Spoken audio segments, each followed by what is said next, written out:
Em nome do Pai, do Filho e do Espírito Santo. Amém. Jeremias 41. Decorria o 7º mês, Ismael, filho de Natanias, filho de Elisamar, de linhagem real e um dos grandes do rei, apresentou-se acompanhado de 10 homens diante de Godolias, filho de Alcã, em Masfa, e juntos comeram. Então Ismael, filho de Natanias, e seus 10 companheiros, a golpes de espada, atentaram contra a vida de Godolias, filho de Aicã, filho de Safã, e assim mataram aquele que o rei da Babilônia nomeara governador da terra, bem como todos os judeus que estavam com ele. Ismael matou igualmente todos os guerreiros caldeus que lá se encontravam. Depois, 2 dias depois da morte de Godolias, quando ainda todos a ignoravam, chegou a Siquém de Siló de Samaria um grupo de 80 homens, de barba raspada, vestes rasgadas, o rosto desfigurado, trazia oferendas e incenso para a casa do Senhor. Ismael, filho de Natanias, saiu de Masfa ao encontro deles, banhado em lágrimas. Quando afinal os encontrou, disse-lhes: Vinde a Godolias, filho de Aicã. Apenas, porém, chegaram no meio da cidade, mandou Ismael decapitá-los e lançar seus corpos em uma cisterna. Entre as vítimas, contudo, encontravam-se 10 homens que disseram a Ismael: Não nos mates. Temos no campo provisões escondidas de trigo, cevada, azeite e mel. Diante disso, suspendeu Ismael o massacre e não os matou como os demais seus irmãos. A cisterna em que Ismael lançaram os cadáveres dos homens que mataram era imenso e foram perfurados pelo rei Asa, quando se defendia contra Baasa, rei de Israel.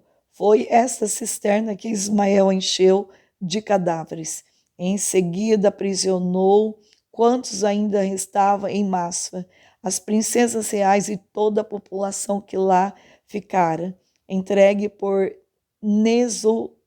Nebuzaradan, chefe dos guardas, aos cuidados de Godolias, filho de Aicã.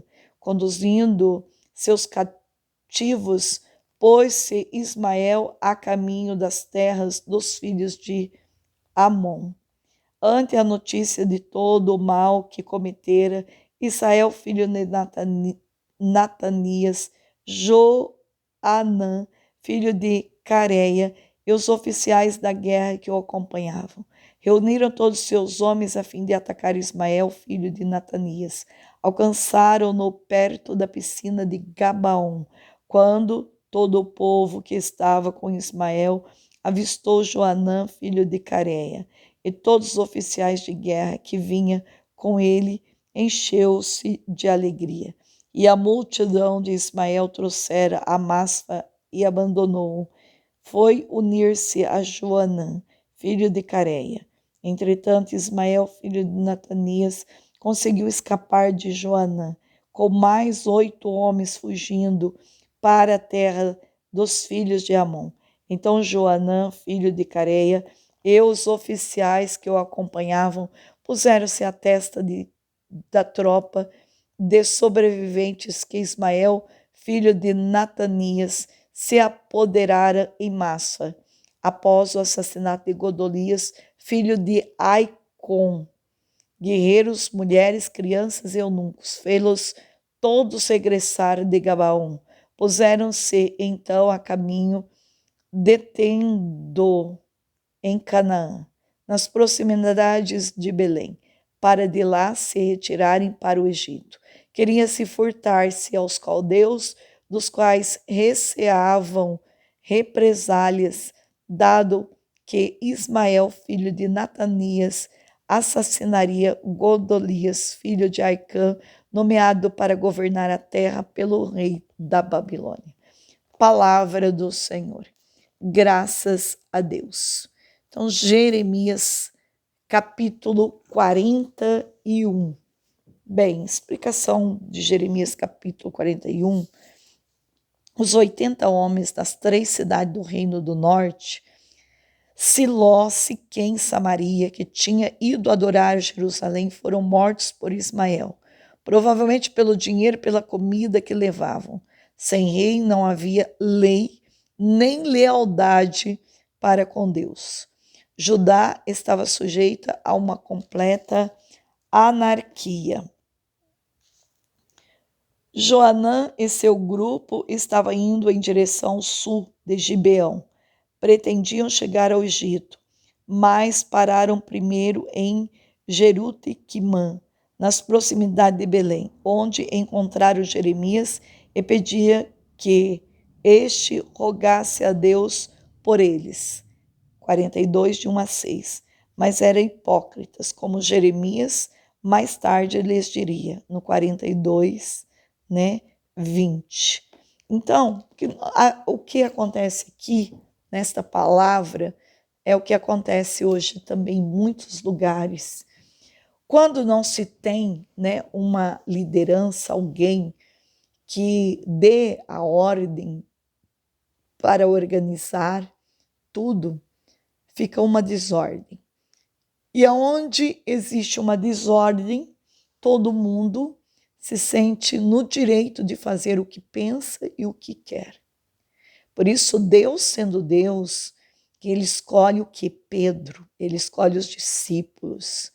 Ele deposita nestas pessoas uma confiança. E nesta hora é uma escolha particular dele. E hoje na nossa vida é cheio de pessoas que têm um cargo dentro da igreja.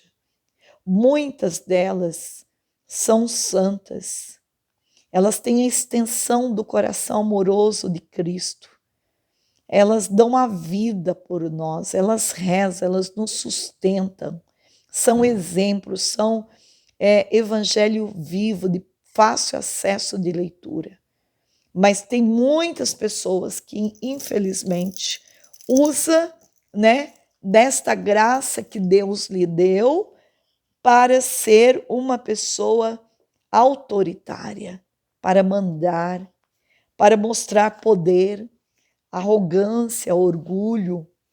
E estas pessoas, muitas vezes, em vez de encaminhar o outro para ao encontro de Deus, elas desencaminham, elas tiram a fé das pessoas, elas roubam com seu orgulho, com a sua vaidade, com a sua arrogância.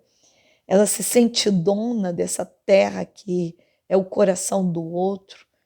Ela se sente na liberdade de aprisionar o outro, fazer o que ele quer, ou ela, o que ela quer, se é uma mulher que está à frente de tudo isso. Mas eu digo, Deus, Ele vê. E quando a gente usa da simplicidade, da santidade para educar, para formar, a gente dá o céu, dá o paraíso, dá Jesus Cristo para ela. A gente ensina, educa com o nosso exemplo, com o nosso silêncio e com a nossa oração. Salvai o vosso povo, Senhor, abençoai-o, regei-nos e guardai-nos até a vida eterna. Senhor, em cada dia fiéis vos bendizemos, louvamos vosso nome agora e pelos séculos. Dignai-vos nesse dia, guardai-nos do pecado. Senhor, tende piedade de nós, que a vós clamamos, que desça sobre nós, Senhor, a vossa graça, porque em vós pusemos a nossa esperança. Fazei que eu para sempre não seja envergonhado. Em vós, Senhor, confio. Sois vós minha esperança. Eu conto com as orações de vocês. Amanhã, sábado, de manhã, eu estarei pregando na Canção Nova de Curitiba, no Retiro do Gabaon. E eu e o Padre Rojas Luiz, amanhã toda. No sábado à tarde eu estarei no Livre Sou, Ponta Grossa, na Casa da Copiosa Redenção, Chácara de Uvaia. E à noite estarei na vigília da TV Evangelizar. Então eu conto com a sua intercessão. Em nome do Pai, do Filho e do Espírito Santo. Amém.